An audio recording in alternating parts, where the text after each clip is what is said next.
Bonjour à tous, juste petit aparté avant de vous laisser avec le podcast, j'ai complètement oublié de présenter Baptiste en tant que piètre présentateur. Donc voilà, rapidement, Baptiste, c'est un joueur de foot encore. Il a fait toutes ses classes à l'Olympique Lyonnais en centre de formation. Et on parle de ça justement dans le podcast parce qu'il va sortir un livre, d'ailleurs qui sera sorti au moment de la vidéo. Il va sortir un livre qui traite de toutes ces années-là, de tout ce qu'on vit. C'est assez intime, c'est assez fort. Moi, j'ai adoré l'épisode. J'espère que vous adorez aussi. Du coup, je vous laisse avec la vidéo. Ciao.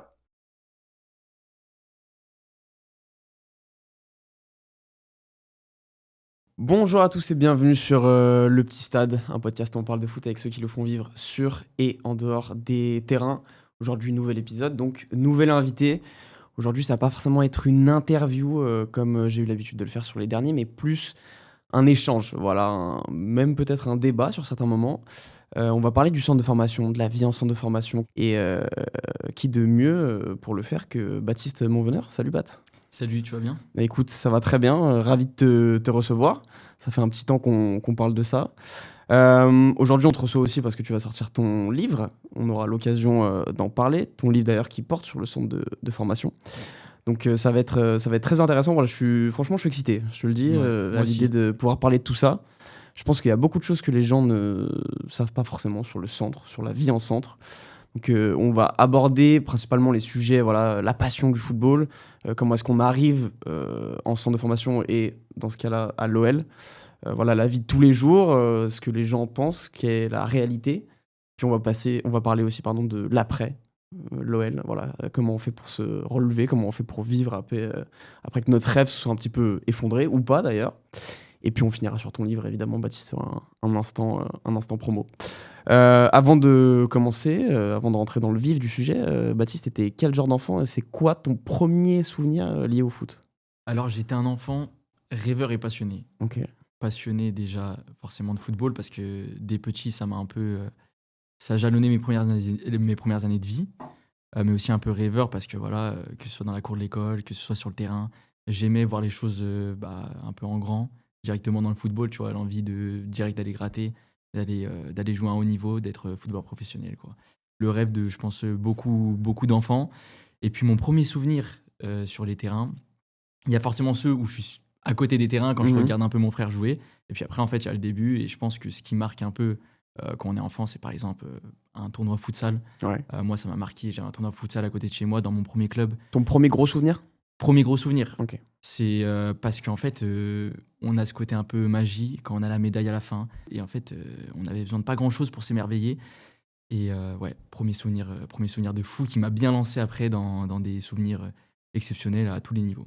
Et est-ce que dès cet âge, t'as compris que t'étais déjà un peu au-dessus de la moyenne? Est-ce que tu penses que t'avais un don ou alors juste des grosses facilités, genre? Rapidement, j'ai été rapidement surclassé. Ok. Donc rapidement, j'ai joué avec des catégories qui étaient au-dessus. J'avais cette envie un peu d'être meilleur finalement, de toujours m'améliorer. J'avais cette volonté de perfectionner. Après moi, tout mon parcours, que ce soit d'enfant à quand je suis monté à l'Olympique Lyonnais au fil des catégories, j'étais très dur avec moi. Donc j'avais peut-être un peu du mal aussi à reconnaître quand j'étais peut-être supérieur aux autres. Tu veux dire une forme d'humilité importante? Je sais pas si c'est de l'humilité. Les gens humbles disent jamais qu'ils sont humbles, de toute façon. Donc, Je pense qu'il y a un mélange peut-être d'humilité, peut-être parfois un manque de confiance. Et honnêtement, quand je l'ai vraiment ressenti, c'était juste l'année avant de rentrer à l'Olympique Lyonnais. Donc j'étais en U12, je jouais à Villefranche à ce moment-là. ok. Villefranche qui évolue aujourd'hui en national. Gros club ouais, de la région. Et là, clairement, cette saison, en fait, je jouais avec légèreté. Tous les matchs, j'étais influent, je marquais des buts. Et puis en fait, tu sais, ça va tout seul. Je pense que toi aussi, tu l'as senti Ah quand tu jouais. bah ouais, le prime, bah un peu pour nous tous, j'ai l'impression que c'est un petit peu U11, U12, etc. C'est ça. C'est vrai que moi je l'ai senti aussi, mais je l'ai peut-être senti un peu plus tôt. Moi je jouais à la Croix-Rousse, pour ceux qui connaissent à Lyon, le Croix-Rousse Football Club, pas le FCCA. Et j'avais été repéré une première fois par l'OL, je crois à 8-9 ans, mais bon, c'est pas encore très significatif. Et quand ils sont revenus une deuxième fois, j'ai su que là, ouais, peut-être que j'étais pas trop mauvais. Je sais qu'en parallèle, il y avait aussi les Girondins, parce que je jouais Ok. aussi quand j'allais chez mon papa avec un club de la région. Et je sais qu'il y avait un détecteur des Girondins à l'époque qui était venu et qui voulait que je passe des tests. Donc à partir de ce moment-là, j'ai su que bon, Tu ça va. savais qu'un peu, t'étais. Non, mais j'ai su que je me démerdais pas mal. Et c'est vrai que Ok. c'était. c'est une sensation sympathique en vrai. C'est dingue de savoir que t'es bon dans un truc. Et Ouais, encore aujourd'hui, je pense. franchement, tu le sens. Et puis, quand tu apportes quelque chose à l'équipe, quand tu as le retour des coachs, tu as les parents qui sont élogieux à ton égard, ça fait que plaisir. Et tu vois, justement, moi, sur cette année U12, bah, en fait, je survolais un peu. Et toi, tu as parlé des Girondins et de l'OL. Mhm. Alors, moi, j'avais fait une première détection à l'OL, un peu les détections ouvertes où il y a tous les gamins qui peuvent y aller. Donc là, c'était à Tola-Vologe. Donc, j'étais allé. Bah, malheureusement, ça n'a pas marché. Et puis, donc, au fil des années, j'ai un ami, Lenny Djouad, qui est un très, très bon joueur Mhm. et qui lui, est parti à l'Olympique Lyonnais. Et on s'était fait une promesse tous les deux. On était tous les deux sur un banc. Je t'ai regardé, je lui ai dit l'année prochaine, je te rejoins à l'OL. Et c'est là où, cette année-là, je me suis un peu envolé. Et donc, cette année, moi, j'avais eu Montpellier, Nantes, Ok. Saint-Etienne et Wow. l'OL. Et donc 4 là, clubs 4 clubs. Ok. 4 clubs. Et tu vois, ça faisait un peu le rituel où je rentre du collège, ma mère qui dit Baptiste, il y a une petite surprise pour toi. Et là, je découvrais la lettre. Et en fait, je me disais, enfin, c'était fou, tu vois. Moi, je pensais pas que autant on pouvait susciter intérêt. Ça fait un peu boule de neige, en fait, quand Mhm. t'as un club, t'en as d'autres qui arrivent. Donc voilà. Et puis après, bah, il y a eu les détections, forcément. Toi, t'as vécu Ouais. aussi, je pense, les détections pour entrer à l'OL. Ouais, les détections, c'est un moment. C'est vraiment particulier. Alors, pour contextualiser un petit peu, j'ai 4 ans de plus que Baptiste. On n'a pas fait les mêmes centres de formation. Alors, on a tous les deux passé par l'OL, mais moi, j'étais à Tola-Vologe, donc Gerland, et toi, tu étais à Messieux. Donc, je sais pas si ça s'est passé de la même manière, mais c'est vrai que les détections, je crois qu'on était à peu près une centaine, 150 gamins. Tu fais 3 tours. Le dernier tour, tu joues contre l'équipe de l'OL, donc les jeunes actuels. Déjà, ça te met une pression pas mal. Puis surtout, sur les 150 mecs qui ont été appelés, Ouais. à la fin, il y en a 4 qui sont pris par an. Donc déjà, on se rend compte à quel point c'est sélectif. Et même les 150 mecs qui ont été appelés de base, en fait, c'est déjà une présélection sur 1000 personnes qui ont pu être contactées. Et puis sur tous les joueurs de la région qui jouent. Donc c'est des souvenirs de fou. Et c'est là aussi où tu comprends que, ok, tu vois, il se passe un truc. Et surtout quand t'as l'écusson de l'OL ici, ça fait quelque chose, quoi. Moi, j'imagine que tu sais ce que c'est, du coup. Ouais, ça fait bizarre. Bah, justement, sur le modèle de détection, comme tu le dis, en fait, tu te rends compte rapidement que tu es avec l'élite de l'élite. Ouais. C'est-à-dire qu'il y a un nombre de joueurs incalculable qui sont bons. Mais en fait, quand tu arrives, tu vois des joueurs qui sont fins techniquement, des joueurs qui sont des bêtes athlétiques. Et moi, ça a été un peu particulier parce que du coup, cette année-là, j'avais Osgood. Donc, au Tu genou. grandissais déjà à cet Je âge-là? grandissais énormément. Ok. D'un coup, j'ai poussé cette année-là. Donc, j'avais Osgood et je me souviens, cette date, le 17 janvier. 17 janvier, première détection. Euh, et donc là, en fait, je pars du collège, je vais à la détection. Et directement, tu sens qu'il y a une atmosphère particulière. Mhm. Tu vois, tu rentres dans quelque chose. Ah, c'est intéressant ça. Ouais, quand t'arrives dans les vestiaires, tu veux dire? Ouais, t'arrives dans les vestiaires, tu sens, déjà, t'as un questionnaire à remplir Ouais, avant, c'est les vrai. joueurs préférés. Moi, j'avais envie de mettre Neymar, mais je me suis dit, Neymar, c'est peut-être trop fantaisiste. Du coup, j'ai mis Messi. Je me suis dit, Ok. ça fait l'unanimité. Et donc, en fait, je commence la détection et ça se passe pas du tout comme je veux. Ah, mal? Très mal. Ok. Un tacle au genou, le genou blessé avec Osgood, un deuxième. Et là, je fais ce que aucun gamin n'aurait fait. Aucun. Je vais voir le mec du recrutement, je lui dis, ouais, je Ok. peux plus, j'arrête. Ok. Et là, tu te dis, c'est mon rêve de jouer à l'Olympique Lyonnais, Mhm. de porter ce blason fièrement. Et là, je suis en train de dire, bah, parce que j'ai mal au genou, j'arrête. Et là, du coup, à ce moment-là, ils m'ont relancé plusieurs fois et je disais non à chaque fois. Tu dis non. Je c'est disais bien. non pour aller aux détections. Parce que j'étais. Attends, donc en gros, tu as fini la détection. Quand t'as dit non, t'as arrêté. J'ai arrêté la détection. Et ensuite, ils t'ont recontacté. Ouais. Et à chaque fois, tu disais non. Et à chaque fois, je disais non parce que j'étais blessé en fait. Et je Ah, disais, mais je peux t'avais pas. encore mal. J'avais encore mal, je Ok. ne jouais pas. Et en fait, au mois de mai, ils appellent, ils disent bon, là, faut que tu viennes dans tous les cas. Même si si tu dois arrêter au bout de 10 minutes, faut que tu viennes. Je vais à l'entraînement, je m'entraînais. Donc là, il y avait ma catégorie, elle était. Enfin, ma génération à l'OL, elle était partie en tournoi 2006. 2006. Donc je m'entraînais avec les 2007 pour compenser, histoire de dire Mhm. que j'étais là. Pareil, là, j'ai fait quoi, une demi-heure, 40 minutes. Je me suis arrêté. Et puis une semaine après, ils appelaient mes parents, ils disaient que j'étais pris. Donc en fait, est-ce que j'ai vraiment fait des détections? T'as pas vraiment passé de détection, en fait. J'ai fait acte de présence. Putain, le coquin, il se fait J'ai bien. j'ai skip, tu vois. Ouais, t'as Ah, skip, c'est- mais bon, au final, du coup, c'est quand même une histoire de dingue parce que même sans faire des détections, t'as quand même été pris, quoi. Mais comme je dis, en fait, autant j'essaye vraiment de prendre du recul sur mes performances, mais cette année-là, honnêtement, c'était vraiment impressionnant, tu vois, sur peut-être 4-5 week-ends de suite, je mets 4 buts à chaque match. Ok. Et, Ça m'est jamais arrivé pour le coup, ça c'est sûr. et pourtant, je suis pas un grand buteur. Hein. Les Ouais. coachs qui m'ont eu après, ils le savent, je suis pas du tout un grand buteur. Et pourtant, là, il y avait justement une atmosphère particulière quand je jouais. Et ouais, c'était un kiff, hein, franchement. Et donc ça t'a amené du coup à intégrer l'OL. Est-ce que tu te souviens de ton premier jour au centre ou en tout cas un de tes premiers jours souvenirs? Ouais, moi je me souviens. Alors je sais pas si toi t'avais la même sensation, mais moi quand j'allais sur les tournois et que je voyais les équipes de l'OL, je connaissais un peu les visages, les noms des joueurs, les visages. Mmh. Et du coup, en fait, j'arrive ce premier jour, on avait un stage à Crévolant en montagne, stage d'intégration, et j'arrive ce premier jour et en fait, je me dis, bah en fait, je suis avec les personnes que j'avais un peu idéalisées, contre qui Mmh. je jouais, contre qui j'étais en difficulté, et je Tu as suis des avec eux noms maintenant. peut-être qui Bah, peuvent parler? Erawan Garnier aujourd'hui qui est à Lens. OK. Calice Mera. Et du coup, voilà, le stage à Crévolant qui était super. Et tu vois, c'est là, tu rentres vraiment dans ton rêve. Et puis, je me souviens aussi le premier jour sur le terrain. J'arrive sur le terrain et puis on commence par un taureau. Et moi, je m'étais juré, je m'étais dit, le jour où tu rentres dans un club comme ça, tu te donnes à 200% tout le temps. Mmh. Du coup, le taureau, je commence au taureau, je cours comme un malade. Mais en fait, tu sais que le foot, ça se joue aussi avec la tête. Ouais. Du coup, je courais comme un con, il me faisait tourner et je me dis, ah bah c'est ça le niveau en fait. Mmh. Et bah on avait quoi? On avait 11, 12 ans. Et il y avait une qualité technique qui était déjà impressionnante. Et franchement, j'ai découvert la réalité du centre. Et je pense que toi, ça peut te faire tout drôle aussi. Tu passes de Croix-Rousse à jouer avec des joueurs très intéressants, parce que tu avais une grosse génération, toi, je crois. Ouais, j'avais une très très grosse génération aussi. Ryan Cherki qui était surclassé avec nous dès les débuts. Bradley Barcola aussi. Bon, alors, c'est les joueurs qui ont percé, mais qui n'étaient pas forcément les plus forts. Mais moi, je sais que justement, au dernier tour des détections, comme j'ai dit tout à l'heure, on jouait contre l'équipe qui était déjà installée. Et c'est vrai que je lui ai déjà parlé, on est encore en contact, mais Madiane Souni, que j'avais trouvé absolument incroyable. Et les premiers souvenirs en fait, que j'ai au centre, je me souviens, c'est le premier jour. En fait, c'est pas des souvenirs de moi, c'est des souvenirs que j'ai en le regardant et en me disant c'est n'importe quoi. C'est absolument n'importe quoi d'être aussi à l'aise techniquement et d'être tout simplement aussi fort. Et ce qui m'avait aussi touché, c'est l'approche psychologique des éducateurs. Bon, on va en parler d'ailleurs justement, mais qui sont très présents et qui t'accompagnent vraiment et qui t'éduquent en quelque sorte. Je sais pas si tu es d'accord, mais s'il y a un truc du quotidien, peut-être que les gens ne s'imaginent pas, c'est la place que prennent les éducateurs pour nous.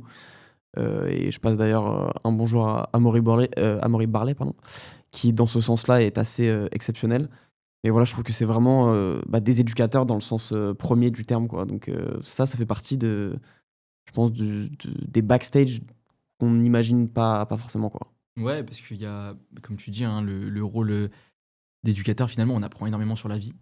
Tu vois, Ouais, je sais pas si toi, tu as vu Cyril Dols. Ouais, Cyril Dols, grand coach de l'Olympique Lyonnais, il a été là pendant des années. il vient de partir d'ailleurs. Qui vient de partir, qui est Fédération du Maroc Ouais, aujourd'hui, c'est ça. je crois, il travaille. Mm. Et bah, cette personne-là, en fait, déjà, elle impose le respect. Mm. Elle nous inculque des valeurs au-delà de l'aspect sportif. Et donc, en fait, moi, ce que je me suis rendu compte, c'est que toutes ces années à l'Olympique Lyonnais, ce que j'en ai tiré, finalement, de ces coachs, c'est pas tant l'aspect comment faire une passe, un jeu bon, non. C'est plutôt ce qu'ils m'ont apporté humainement chacun.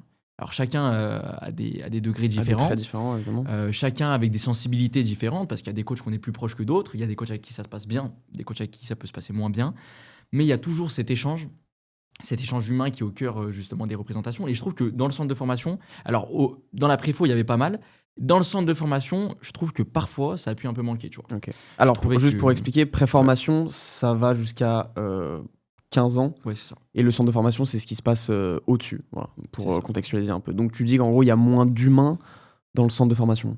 Je dirais pas qu'il y a moins d'humains, je dirais que plus on se rapproche du monde professionnel, plus il y a des enjeux importants. Ça veut dire qu'aujourd'hui, quand tu joues dans des championnats nationaux, 17, 19, tu as des objectifs, tu dois aller au play-off, et peut-être que le coach va mettre en avant davantage une équipe compétitive, va considérer davantage un groupe.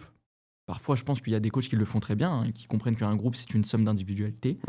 Et parfois, des coachs qui composent plus avec des joueurs et peut-être moins des personnes. Et je trouve que moi, dans mon expérience, j'ai eu vraiment ces deux expériences d'être très considéré par des coachs et parfois de me sentir peut-être un peu à l'écart, tu vois. Et c'est sûr que c'est pas toujours facile à vivre, sachant que tu mets ta vie entre parenthèses, tu fais énormément de sacrifices pour ça. Justement, comment tu l'as vécu, ces moments un petit peu plus difficiles en centre de formation ? Franchement, compliqué un peu parce que tu vois, il y a moi pendant la préfo, j'étais capitaine en U14, en U15. Donc capitaine au milieu de terrain, je jouais beaucoup. Et puis on arrive en U16. Donc là, en U16, j'étais sous les ordres de Pierre Sage. Mhm. Pierre Sage, très bon coach. Voilà. Aujourd'hui, hein, il brille avec Lens, il l'a fait avec l'OL. On n'a plus besoin de le présenter. Et c'est vrai que moi, pour le coup, Pierre Sage, il m'a repositionné en tant que latéral droit. Ouais. Donc là, pour le coup, après coup, c'est une décision que, moi, à titre personnel, elle n'est pas du tout allée en mon sens. Finalement, les années après, elles ont été plus compliquées. Mhm. Tout ça pour qu'aujourd'hui, je retourne au milieu, à rejouer un peu au milieu. Mais c'est vrai que je suis passé, par exemple, j'ai passé une année 17 en U17 où j'ai très très peu joué, où en fait, ça devient du coup une pression un peu psychologique. Ok. Et en fait, ça aboutit sur quoi? Sur des blessures qui durent. Et en fait, tu tombes dans ce cercle vicieux de te sentir un peu à l'écart du groupe, de te sentir pas concerné par la compétition et les blessures qui te minent. Et en fait, tu vois l'objectif que tu guettais qui s'éloigne petit à petit, tu vois. Et est-ce que tu penses que du coup, ce mal-être un peu psychologique, ça a directement un impact sur tes blessures? Ok. Je pense sincèrement que, c'est malheureux, mais tout le long un peu de ma préformation et de mon centre de formation, on me le reprochait, ce côté un peu d'être un peu fragile, D'être fragile, ouais. justement d'être blessé, parfois malade. Et en fait, à force de nous mettre ça dans la tête, Mhm. moi j'en arrivais à avoir peur en fait finalement de ça, et du coup je craignais la blessure. Et quand on craint la blessure, c'est le meilleur moyen d'y arriver. Et tu vois, malheureusement, en fait, je pense que les coachs, peut-être ils le font indirectement, mais en fait, ils vont avoir un impact négatif quand Ouais. ils vont cibler ça du doigt. Moi, Mhm. j'ai pas envie d'être blessé. Moi, je me bats tous les jours pour mon rêve, je fais des sacrifices pour mon rêve, je choisis pas d'être blessé. Et donc, je pense que parfois, le fait de le reprocher, je sais pas si toi, t'as vécu des blessures ou quoi, mais moi, ça a été dur personnellement. Mhm. Tu vois. Juste avant de rebondir sur ça, tu parlais de sacrifice. C'est un truc qui revient beaucoup quand les sportifs de haut niveau parlent de leur parcours. Ils évoquent les sacrifices, mais on n'a pas forcément les exemples clés. Toi, t'as fait quoi comme sacrifice concrètement? Comme sacrifice, par exemple, typiquement, le premier sacrifice, c'est quitter ses amis d'enfance. Mhm. Alors moi, quand j'ai été repéré par l'OL, c'était en 6e. Donc ça veut dire que je rentrais en 5e à l'internat. Donc là, je quittais ma famille, mes amis. Ouais. Alors quitter, c'est un grand mot, hein, parce que bien sûr, ils étaient toujours derrière moi. Bien sûr, mais Le week-end, oui. je les voyais, Mhm. mais je quittais le quotidien familial et amical. Et en fait, on a un âge, c'est super tôt. Donc pour garder les liens, on n'a pas forcément de téléphone, on n'est pas là à sortir, on n'a pas une indépendance. Donc déjà, il y a cette rupture amicale qui, pour moi, elle a été Compliqué à vivre, ouais. assez douloureuse, Mhm. ça a traîné pendant des années. Et puis en fait, t'avances. Et donc, quand tu rentres au centre de formation, là, tu passes dans une autre dimension. Là, tu snobs les vacances d'été. Mhm. Vacances d'été, tu peux oublier. Hein. Le 12 juillet, tu es au centre de formation. Mhm. Le 12 juillet, tu travailles comme un malade. Après, il y a bien sûr le côté alimentation. Il faut faire attention. Alors, on ne le fait pas tous à un degré. Hein. Mhm. On a cette vision idyllique du sportif qui fait tout parfait. En centre de formation, il y en a qui n'écoutent pas du tout les directives et ça se passe très, très bien. Mhm. Il y en a qui les écoutent. Alors, moi, personnellement, j'ai essayé d'être très carré sur ça. Et pourtant, j'avais des blessures Ouais. et des trucs comme ça. Mais tu vois, les sacrifices, c'est surtout, je pense, sur la vie sociale. Clairement, sur la vie sociale, tu vois, ils ont internalisé le lycée. Ouais. Donc, en fait, on ne voyait plus personne. Du dimanche au dimanche, on était aux mêmes endroits avec les mêmes personnes. Et justement, je pense que moi, ce qui m'a fait craquer, parce que pour les gens qui ne savent pas, j'ai fait le choix de partir de l'OL, je suis un des rares d'ailleurs, c'est justement ce fait en fait d'avoir internalisé l'école, en fait. C'est-à-dire que je trouve que tu as beaucoup moins d'ouverture en fait au monde. Tu as moins cette possibilité de sociabiliser avec d'autres gens aussi, de t'ouvrir. Et je sais pas si c'est possible ou c'est parce que la France n'est pas forcément un pays de sport, mais que toutes les écoles soient un petit peu plus adaptables peut-être à ce genre de programme. Je sais que ce qui était très bien en sport-études, c'est que voilà, tu finis tes cours à 14h30, tu pars jouer après. Mais le fait de rester tout le temps en fait, les uns sur les autres, 7 sur 7, ça fait un petit peu... Moi, ça m'avait fait péter un plomb. Enfin, je me souviens que voilà, ça a été... franchement, ça avait été assez compliqué. Et toi, tu parlais de sociabilité. Est-ce que tu penses que tu aurais aimé avoir une adolescente un petit peu différente? Clairement. Franchement, C'est vrai? franchement, aujourd'hui, j'ai longtemps pondéré un peu la plus-value du centre de formation et ce que j'y ai perdu. Dans le livre, j'en parle énormément de ce côté-là. Ok. Et moi, ça a été très douloureux, le côté de ne pas avoir une vie sociale, pas rencontrer, que ce soit des amis, rencontrer de nouvelles personnes. Les souvenirs du lycée, on n'a pas les mêmes souvenirs finalement. Moi, j'ai pas de souvenirs de lycée. Dès la première, je faisais cours au centre de formation. Ok. Donc j'ai eu la chance, par contre, pour le coup, que d'avoir des profs formidables. Il y a des matières où j'étais seul avec les professeurs avec qui je me suis lié d'amitié et avec qui je suis encore en contact aujourd'hui. Donc ça, c'est un vrai bienfait. Ouais. Mais j'ai tendance à dire que, tu vois, le centre de formation, c'est très compliqué de réussir à lier la vie d'un jeune sportif, d'un jeune étudiant et d'un jeune adolescent, en fait. Parce que c'est 3 choses totalement différentes qui se complètent. Mais en fait, trouver le triptyque parfait, c'est impossible. Et je pense que tu as reçu Jeff. Ouais. Je pense que Jeff, il s'est cassé la tête justement aussi pour mettre en place... Pour concilier tout ça, ouais. pour concilier tout ça au mieux. Alors, sur le modèle justement sport-études, c'était parfait. On avait du temps pour s'entraîner, on avait plus de temps de repos, c'était moins la course, il n'y avait pas les trajets. Bien sûr. Par contre, l'aspect vie sociale, voilà, il manque. Et ça, je pense que ça fait l'unanimité dans les collègues de centre de formation de dire que c'est une séquelle qui va rester, tu vois, de dire on a eu un moment de flottement, un moment de vide où on était un peu aliéné, mis à l'écart, tu vois. Je sais pas si toi tu l'as senti comme ça, mais...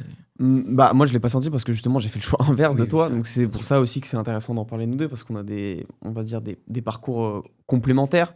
Mais tu vois, du coup à l'inverse, moi j'ai ce regret de pas être allé plus loin parce que du coup tous ces trucs par exemple de centre de formation que tu as connus, Ouais. peut-être qu'aujourd'hui je regrette, mais dans l'autre sens c'est compliqué. C'est compliqué de se dire ah tiens on a fait le bon choix.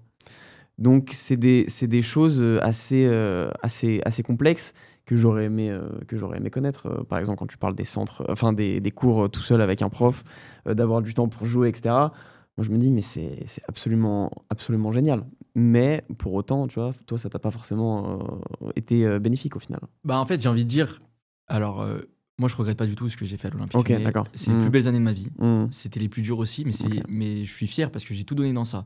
Et encore une fois, je pense que choisir, c'est renoncer. Moi, j'ai choisi à cette vie-là, Mhm. qui m'a comblé pendant de nombreuses années, qui a été un peu l'épicentre de ma vie pendant longtemps. J'ai peut-être tiré un trait justement sur cette sociabilité, mais ça enlève pas justement, malgré tout, il y a eu énormément de bénéfices. Tu vois, aujourd'hui, si le livre sort, c'est aussi grâce à toutes ces années-là, Bien sûr. grâce aux personnes que j'ai rencontrées, des coachs formidables. Moi, je pense à Nicolas Munda qui m'a énormément apporté, D'accord. qui est aujourd'hui coach à 3. Je pense à Jérémy Bréchet qui a été un soutien exceptionnel, donc ancien joueur professionnel, coach à Lille aujourd'hui. Je pense à des professeurs aussi qui ont été des véritables mentors. Je sais pas, c'était plus que des professeurs, ils m'ont accompagné justement vers une transition, mais aussi vers un épanouissement individuel et peut-être d'équilibrer le manquement que j'ai pu avoir justement sur ce côté de sociabilité. Donc, je pense qu'il faut prendre une vue d'ensemble. Tout n'est pas parfait, mais ça reste une expérience magnifique. Et brièvement, du coup, parce qu'on a quand même parlé plus du négatif jusqu'à présent, qu'est-ce qui t'a fait le plus vibrer, toi, pendant ces années? Qu'est-ce que tu retiens de plus joyeux? Ce qui m'a fait vibrer déjà, c'est la compétition. Forcément, je pense que tout sportif, parce que du coup là on est entre footeux, mais tout sportif, il a un lien à la compétition qui est particulier. Et c'est vrai que quand t'es gamin et que t'as la chance de faire des tournois où tu joues des équipes exceptionnelles, des équipes que tu regardes à la télé, la Juve, le Barça, Manchester United, ça, c'est déjà la compétition, franchement, ça c'est un aspect formidable. Mais aussi, j'ai tendance à dire sur le côté relationnel qu'on crée des liens aussi énormes avec certains coéquipiers. Tu vois, j'ai tendance à dire qu'on passe du seuil de la connaissance à la concurrence, de la concurrence à l'amitié, et pour certains de l'amitié à la fraternité. Il y a des personnes qui aujourd'hui, je sais qu'ils resteront toute ma vie à mes côtés. Et que tu as connu en centre? Et que j'ai connu en centre de formation. Donc je pense qu'il y a ce côté-là qui était formidable, et le côté surpassement. En fait, je pense on se rend pas assez compte, mais quand on est sportif de haut niveau, qu'au quotidien on se surpasse, la confiance elle gonfle. C'est-à-dire qu'on se sent bien, on est fier de ce qu'on fait. Ouais, bien sûr. Et je pense que cet ensemble fait que c'est une aventure qui est unique. Et comme je disais tout à l'heure, j'aurais pas de souvenirs en cours de récréation. Par contre, j'ai des souvenirs sur le terrain formidables. J'ai des souvenirs dans les couloirs du centre de formation. C'est beau ce que tu dis. À rigoler, à déconner. Tu vois, l'exemple typique, c'est tous les soirs, on doit poser les téléphones à 21h45. Et au lieu de rentrer tous dans nos chambres et se mettre de nos côtés, nous, on s'asseyait dans le couloir par terre. On était 8. Donc, on était 8. Il y avait Yvan Conan qui aujourd'hui commence à jouer un peu avec les pros. On avait Thiago Goncalves qui fait des groupes un peu aussi, qui était là. Et on était 8, 9. Et là, on refaisait le monde pendant 45 minutes, 1 heure. Et c'est ces moments, tu vois, qui sont gravés. Donc pour toi, tout à l'heure tu me parlais de sociabilité, c'est pas la sociabilité en soi avec Ouais, les c'est gens plutôt le ensemble monde qui a extérieur. été... Ouais, c'est Ouais. de pas avoir connu en fait autre chose que ça, quoi. C'est un peu le caractère exclusif du centre de formation qui parfois est pesant parce que au quotidien est toujours avec les mêmes personnes, parfois on a envie d'être seul. Et c'est ce côté de dire, on aimerait s'ouvrir, on aimerait être dans un autre cadre, on aimerait voir d'autres personnes, manger avec d'autres personnes, parce que le matin, on est avec ces personnes, le midi, on mange avec ces personnes, le soir, on mange avec ces personnes. Donc, tu vois, je pense qu'il ne faut pas avoir une vision manichéenne de dire c'est noir ou blanc, c'est plus contrasté. Il y a du bon, il y a du moins bon, il y a du très très bon. Et voilà. Et parmi toutes ces personnes, il y a forcément des joueurs aujourd'hui qui sont sortis du lot et qui t'as joué. Et est-ce que tu peux nous raconter un petit peu ça? Je pense que ça intéresse les gens. Là, il y a des joueurs qui commencent à sortir un peu, notamment Kalis Mera, comme je disais tout à l'heure, Enzo Molebe aussi, avec qui j'ai passé énormément d'années. Et j'ai un souvenir marquant avec Enzo Molebe, en fait, on est la prépa estivale. Donc la prépa d'estivale, pour ceux qui ne savent pas, hein, c'est particulier. C'est énormément d'efforts, c'est beaucoup de difficultés. On répète sous la chaleur encore et encore. Et puis là, on avait un jour où on doublait, on était sous canicule et les coachs ils nous disent « bon, on va au bois ». Et quand ils disaient on va au bois, c'est qu'on allait courir. Et pas qu'un peu. Et là, du coup, on enchaîne les courses. Et en fait, dans ces moments-là, tu puises au fond de toi-même. Et là, en fait, il y a 3 joueurs qui abandonnent. Et il y a le coach qui dit ces 3 joueurs, ils ont abandonné. La punition, c'est qu'ils rentrent en trottinant à l'académie. Bon, c'était à 15 minutes à peu près. Et là, il y a un joueur du groupe, il dit on est une équipe, on y va tous ensemble. Et donc là, moi, je dis ok, on est une équipe, je suis d'accord, mais moi, je peux plus. Je suis mort. Et du coup, là, on revient en trottinant. Et en fait, peu à peu, les mètres ils se creusent en fait 10, 15, 20, 30 mètres. Et là il y a Enzo, il se retourne, il me voit et en fait il vient à mes côtés, il vient me soutenir pour les derniers mètres. Putain, incroyable. Et tu vois, c'est l'image que j'ai gardée d'Enzo. Autant il y a des joueurs parfois les relations n'étaient pas toujours très bonnes. Enzo, c'est un mec qui a su rester humble tout du long. C'est un mec qui a su soutenir rapidement, il a réussi à gratter. C'est le premier de notre génération. Alors lui c'est en 2007 mais il était toujours avec nous, hein. C'est le premier à avoir eu un contrat professionnel. Donc surclassé en plus. C'est ça, surclassé. Et pour autant, j'ai jamais vu un Enzo qui nous prenait de haut. J'ai vu un mec qui était humble, un mec qui soutenait à l'image de tu vois, cet exemple-là. Et pour revenir sur Kalis Mera, un talent pur, exceptionnel. Et vraiment un vrai talent. Ah, pour moi vraiment. Et je pense sincèrement que tu vois, à l'image d'un Cherki où c'est de la magie. Lui, c'est quelque chose de plus... de plus posé, peut-être, non? De plus posé. C'est quelque chose... Quelqu'un qui connaît le foot, il va voir directement. Et moi, j'ai cette image où on était en U15, donc la période où j'étais capitaine, où j'enchaînais bien. Et là, on se retrouve dans un jeu de conservation où, en fait, il y a différentes zones qui sont découpées. Et en fait, dans chaque zone, on se retrouve en 1 contre 1. Et moi, je suis en 1 contre 1 contre Kalis. Et Kalis, il faut savoir qu'il était très, très frêle, très petit. Encore maintenant. Encore aujourd'hui, mais là, il a grandi. Avant, il était très petit. Et là, en fait, quand il était face à moi, à chaque fois, il avait un temps d'avance. À chaque fois, je pensais que j'allais avoir la balle.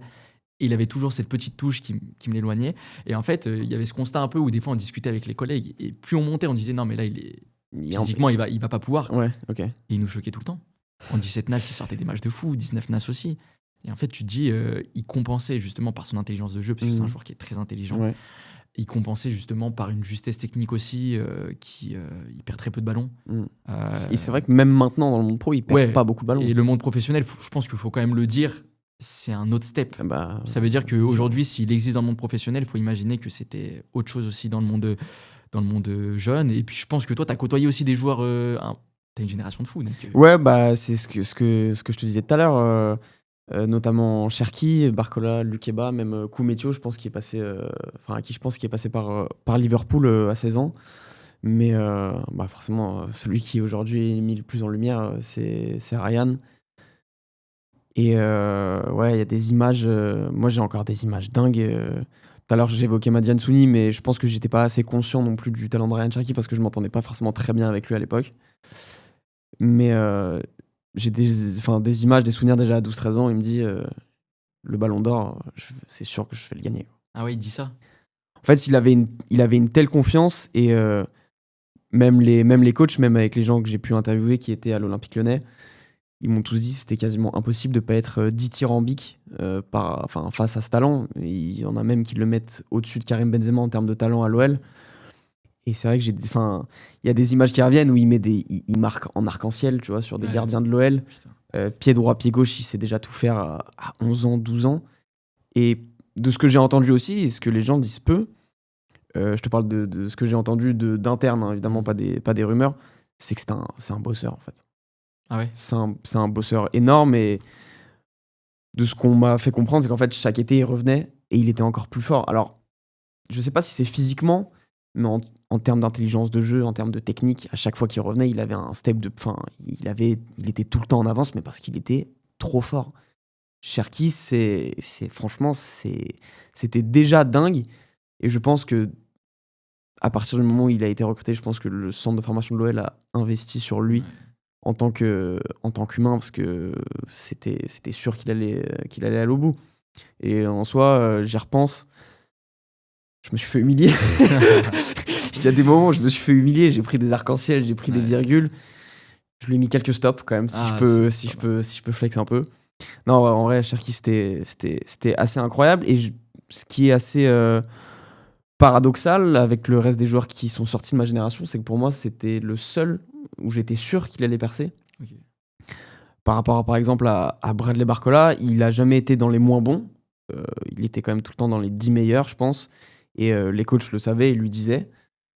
Mais il a jamais été considéré comme un crack. Ouais. Il a jamais été surclassé, d'ailleurs, j'en parlais avec Jean-François Vuillez. Il n'a pas eu un contrat pro très jeune. Mais ce qui a fait la différence pour lui, c'est qu'il avait un très bon entourage et que, en fait, c'est quand même un garçon qui est très intelligent. Pour Castello Luqueba, c'est absolument pareil. Je pense qu'il a été plus proche de la sellette que Bradley. Mais lui aussi, un garçon très intelligent. Et quelqu'un un peu comme Enzo Molebe, qui était très solidaire. Moi, je me souviens, justement, pendant les détections, je fais ma dernière détection où je suis assez bon, mais je dribble un peu trop. Et il me dit... franchement, t'es super bon, etc. Je pense que ça va le faire, mais lâche un petit peu plus ton ballon, calme-toi, détends-toi. Ouais. Et ça m'a grave aidé. Je me souviens même que pendant mon pire match à l'Olympique Lyonnais, j'avais fait un match cataclysmique. J'étais en pleurs à la fin du match et c'est le seul qui est venu. Il m'a réconforté, il m'a pris sous son aile. Ok. Il m'a dit franchement, il y a pas de souci, c'est pas grave, t'inquiète. Alors que bon, j'avais vraiment fait un match, franchement, tu pouvais être que énervé.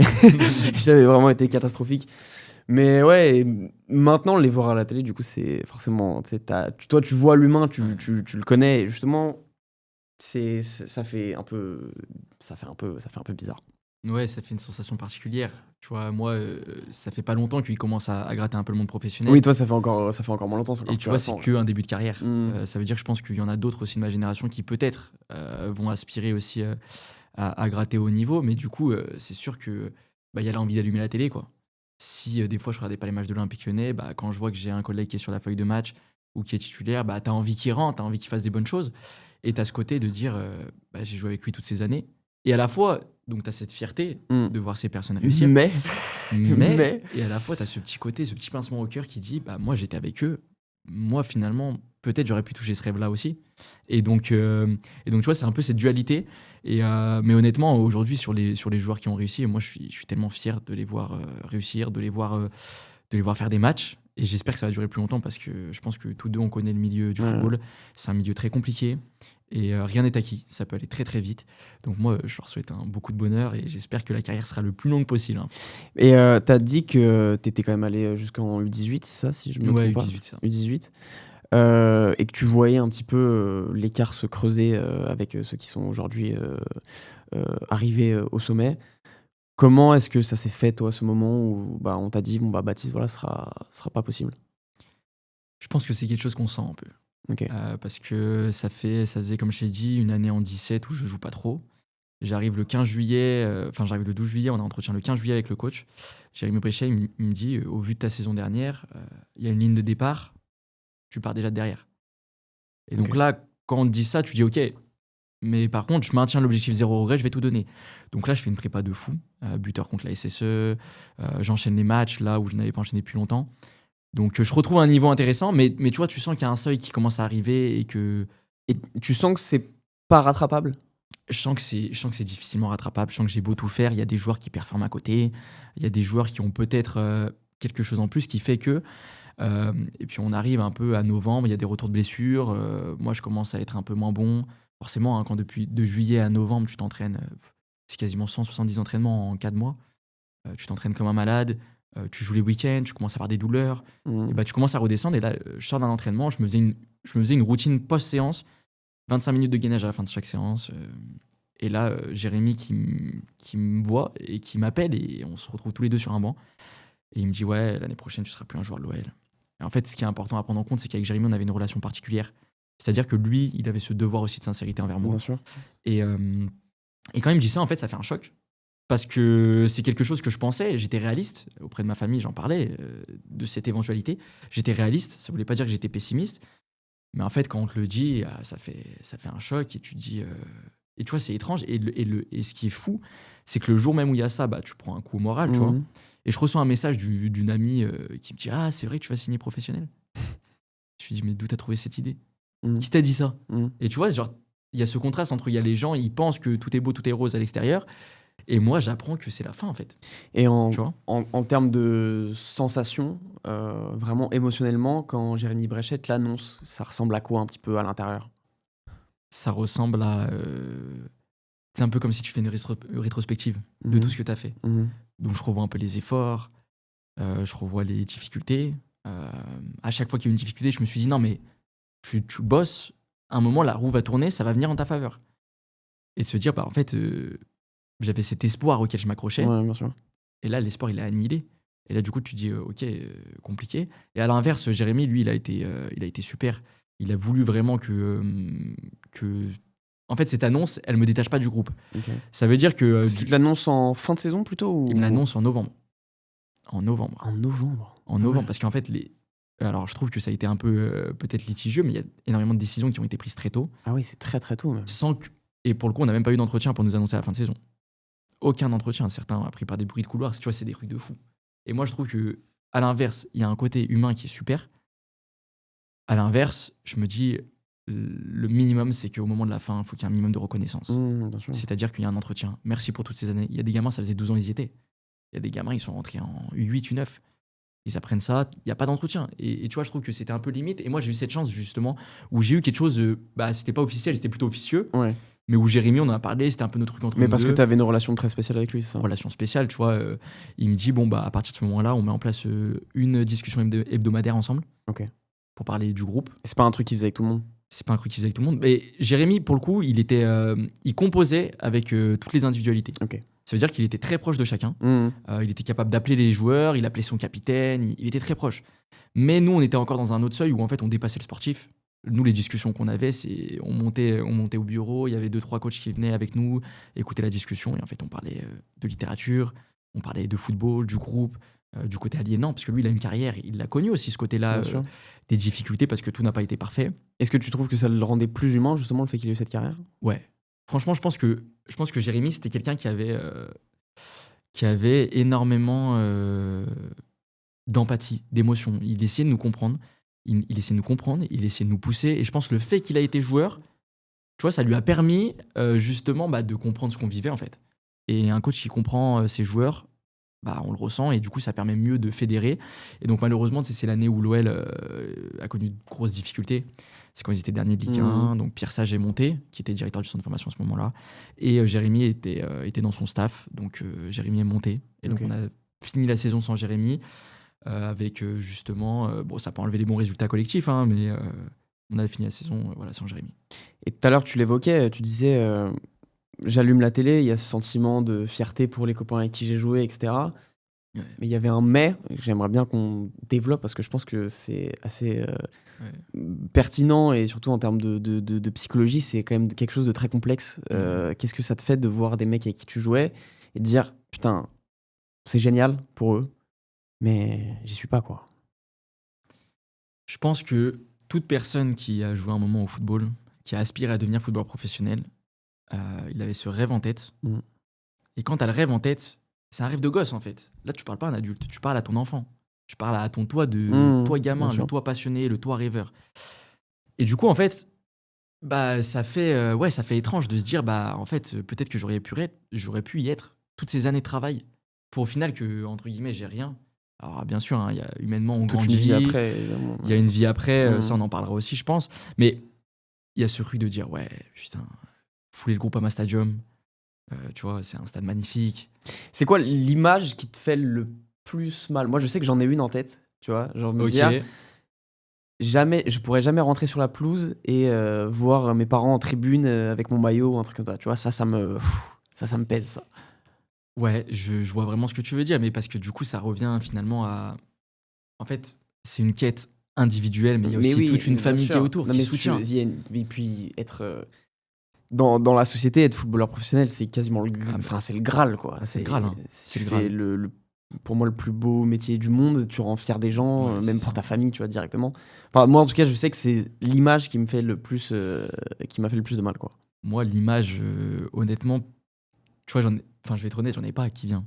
Parce Ah ouais, que je pense ok. que j'ai tellement été la tête dans le guidon, tu vois, de me dire, vas-y, je trace, je veux devenir footballeur professionnel, je trace. Mais j'imaginais pas ce moment-là où. Que tu vis actuellement, d'ailleurs, du coup. Ouais, voilà, genre, en fait, je me rendais pas compte. Et en fait, tu vois, c'est après coup, là, aujourd'hui, où ça fait maintenant 2 ans que je suis plus à l'OL, Mm. que je me rends compte que bah, c'était quelque chose, tu vois. Mhm. Et que c'était quelque chose, alors que moi, j'ai pas foulé les pelouses, j'ai pas joué en Ligue 1, j'ai pas joué à un niveau non plus exceptionnel. Et tu vois, c'est de se dire, en fait, rentrer sur le terrain, et tu te dis, ta profession, donc ce pourquoi tu te lèves le matin, ce pourquoi tu gagnes ta vie, c'est ta passion. Ouais, Et c'est là, vrai. tu te dis, franchement, c'est quelque chose, tu vois. Et aujourd'hui, à quoi ça t'a servi, tout ça? Genre, dans quelle situation est-ce que tu le transposes et tu te dis, en fait, c'était bénéfique? Déjà, le côté humain. Mhm. Forcément, on apprend l'autonomie, on apprend la gestion de la pression, la gestion du Ouais. stress, Et ça, le sport en général, mais l'OL, du coup, encore plus. le sport en général, bien sûr, hein, tous les sports de haut niveau, et même le sport à moindre niveau l'apprend aussi, hein, mais le sport de haut niveau, c'est amplifié. Et donc, ça apprend ça, forcément.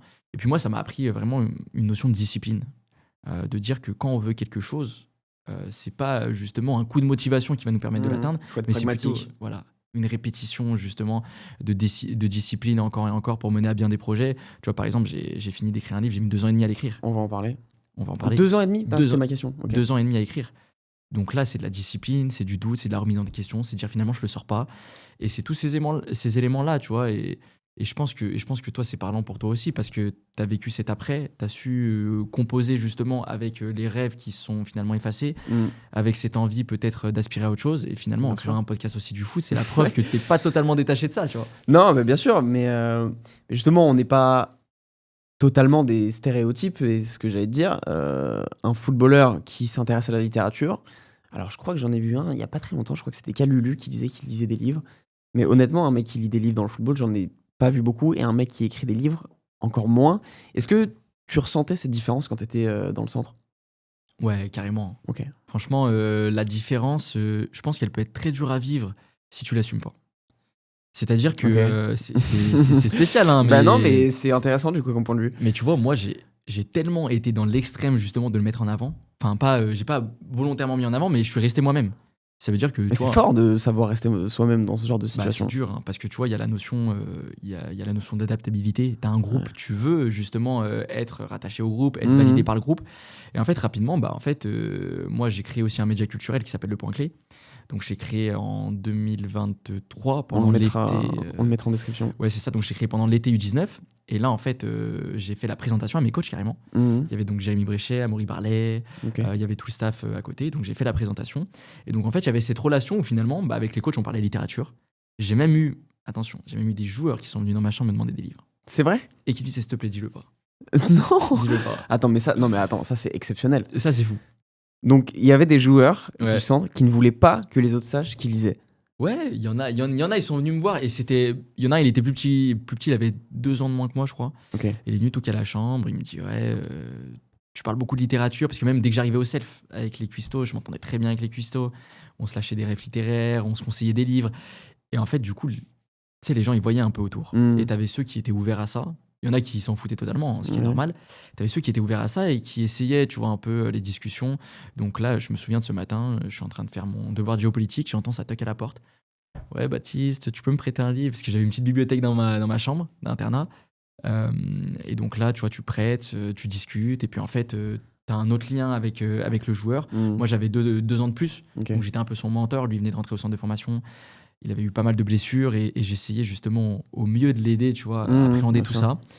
Et je trouve que c'est une richesse formidable de dire qu'il y a des gens qui sont ouverts. Et à l'inverse, il y a aussi une personne qui est venue me voir pour un livre, qui l'a pris, qui est venue me voir, il me dit ouais, c'était nul.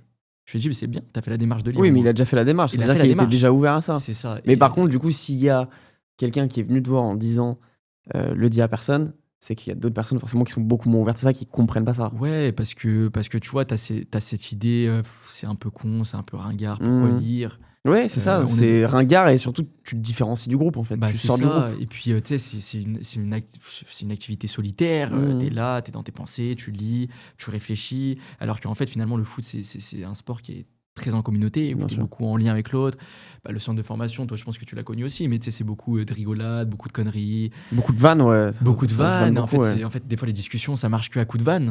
Ouais, Donc, bah les oui, discussions, elles sont carrément. très limitées parfois, Ouais. mais tu vois, c'est la preuve que finalement, on peut avoir cette ouverture-là. Et je pense que c'est important aussi pour les formateurs, peut-être qui vont nous regarder, de mettre en avant le fait qu'il n'y a pas que le foot qui existe. Il n'y a pas que le foot qui existe, pas forcément la littérature, mais dire aux joueurs qu'il y a un monde fabuleux qui existe à l'extérieur et que tout ne se réduit pas au foot. Et je pense que ça peut limiter la casse pour des joueurs qui, malheureusement, à l'instant du départ, le vivent très mal. On va enchaîner du coup sur ton livre, Baptiste, qui sort le 24 avril 2026, si je dis pas de bêtises. 24 avril, c'est ça. Comment est-ce qu'il est intitulé ce livre? Il s'appelle À l'aube du jeu et des mots. Ok, très bien, bravo, beau titre. De quoi tu parles? Comment t'es venu l'idée? Raconte-nous un peu tout ça. Et ben alors, pour faire très simple, l'idée m'est venue de Jérémy Bréchet, on en parle beaucoup, Ok. mais il savait que j'écrivais. Ouais. Et il m'a dit, faut que tu écrives un livre sur le centre de formation. Moi, je lui ai dit non. Au début, je lui ai dit non. Ah, c'est lui qui t'a donné l'idée? Il m'a dit, faut que tu écrives sur le centre de formation. Ok. Et en fait, il me dit, mais un livre sur le centre de formation, pendant le centre de formation, écrit par un jeune de centre de formation, Ouais, c'est énorme. ça n'a jamais été fait. Tu vas faire best-seller. J'espère. Ah, c'est pour On ça, espère. il faut repartager. Et du coup, il me dit ça. Et à ce moment-là, moi, je suis un peu réticent parce que j'ai pas forcément envie de parler de moi. Je trouve que l'idée, elle est pas super bonne. Et puis après, je me suis dit, bah non, mais en fait, au lieu de se concentrer sur toi, bah, tu vas créer quelque chose qui peut parler à tous. Donc en gros, mon récit, voilà, c'est un témoignage sur mes années à l'Olympique Lyonnais, que je croise entre littérature et football pour ajouter aussi une touche de singularité. Mais c'est l'idée finalement de parler de la vie de ces centaines, de ces milliers de joueurs qui ne réussissent pas. Parce que finalement, on a des récits de carrière sportive réussis, on en a beaucoup. Énormément.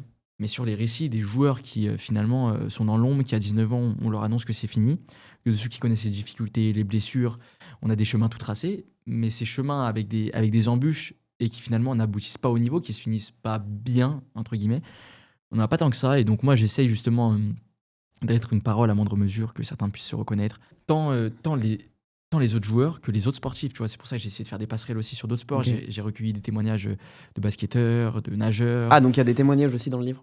Des témoignages très courts, mais je les ai introduits. J'ai lu beaucoup sur le sujet, sur les impacts du sport-études, justement sur le caractère de sociabilité, les dommages collatéraux, tout ce que ça pouvait causer. Bien sûr, j'y mets ma touche personnelle, parce que du coup, je doutais énormément et j'appelle un professeur qui m'a fait découvrir la littérature d'ailleurs.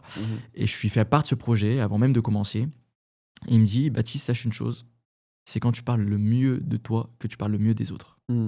Et là, j'ai compris qu'il fallait mettre toute son âme, en fait, pour que les autres se reconnaissent dans les émotions.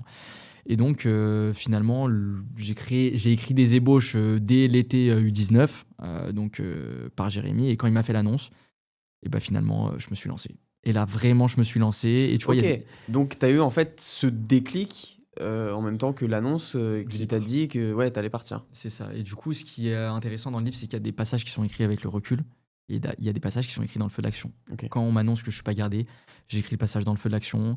Il y a des rebondissements aussi avec... Il y a des rebondissements, voilà, j'en dis pas trop, mais l'idée de dire qu'il y a des choses qui... Je les ai écrits sur le moment et je pense qu'on peut le percevoir, justement, l'émotion que j'ai pu ressentir.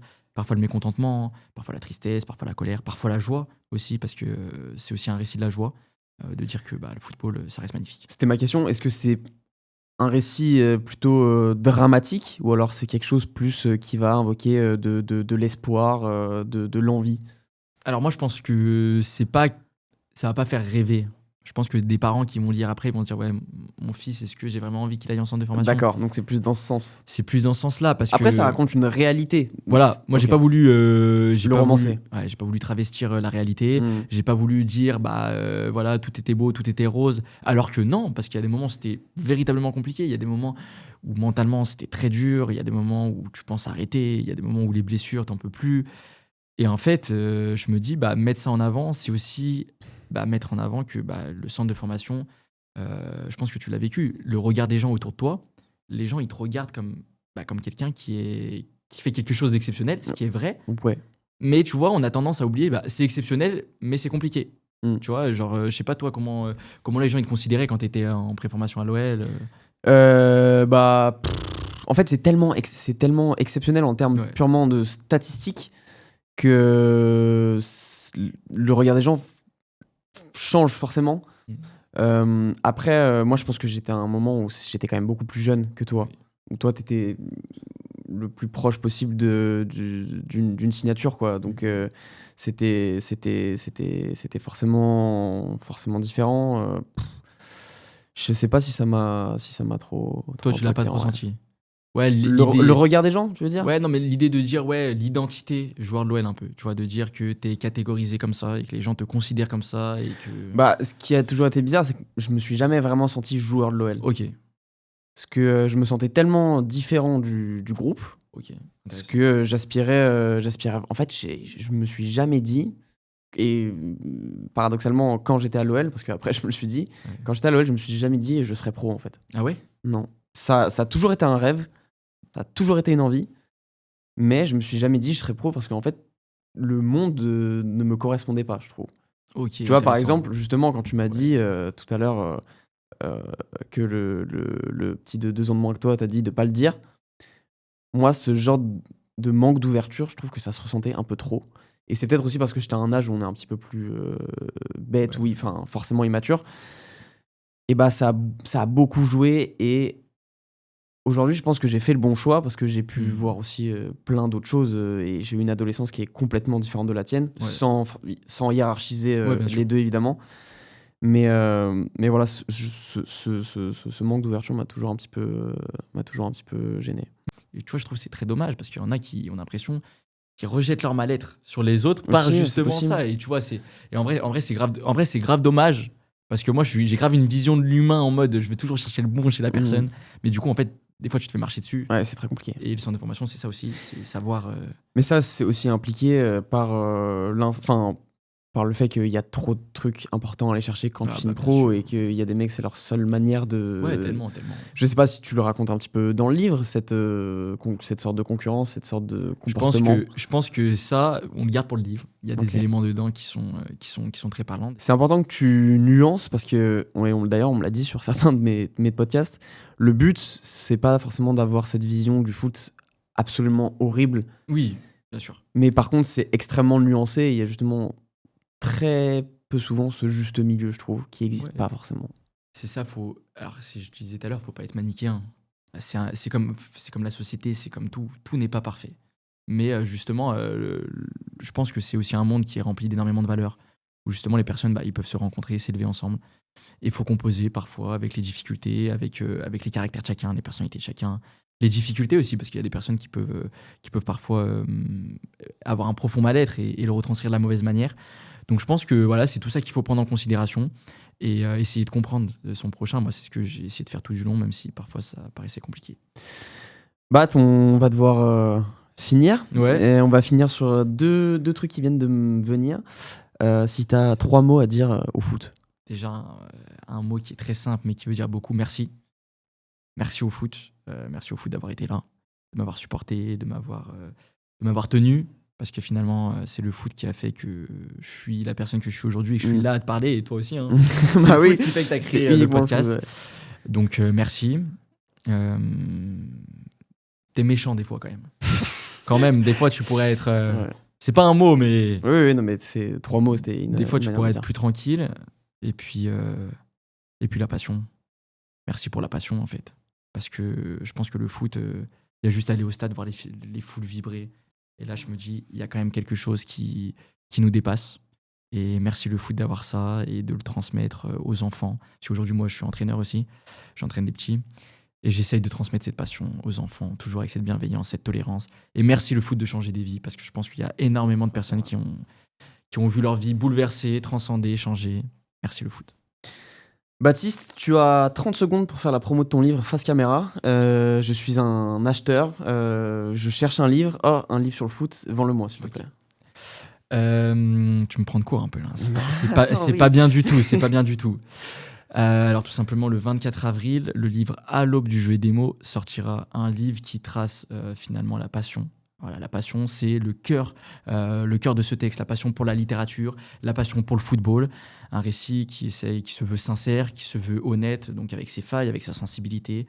Je reste un humain après tout, avec ses très belles réussites, ces moments de partage, de convivialité, ces moments de transmission avec des professeurs formidables, des coachs formidables qui ont finalement jalonné ces années de vie et qui ont fait qu'aujourd'hui, je suis une personne que je trouve accomplie, épanouie et que j'ai envie de tendre toujours vers le mieux et donner aux autres. Ce livre, finalement, j'ai envie de dire, c'est une ode à l'amour, une ode à la beauté, à contempler, à aimer, aimer son prochain, aimer découvrir, aimer ouvrir et aimer transmettre. Merci à toi, Antoine, de transmettre aussi cette passion commune qu'on a pour le foot. C'était la meilleure promo ever. Bravo, si c'était sans préparation, franchement. Juste bravo. Voilà, foncez acheter le livre de Baptiste, du coup, qui sortira le jour de la vidéo, normalement, si j'ai pas trop de retard. Je vais partir l'acheter. Il faut savoir que je lis très très peu. En plus, c'est assez exclusif quand même, comme sujet, assez unique. Donc voilà, allez l'acheter. Baptiste, merci beaucoup pour cet échange. Et ben merci à toi. J'aurais pu rester une bonne heure de plus. J'espère que ça vous a plu. Merci beaucoup pour les derniers retours sur les épisodes. Voilà, ce n'est que le début. Et on se retrouve très vite. Salut à tous. Ciao.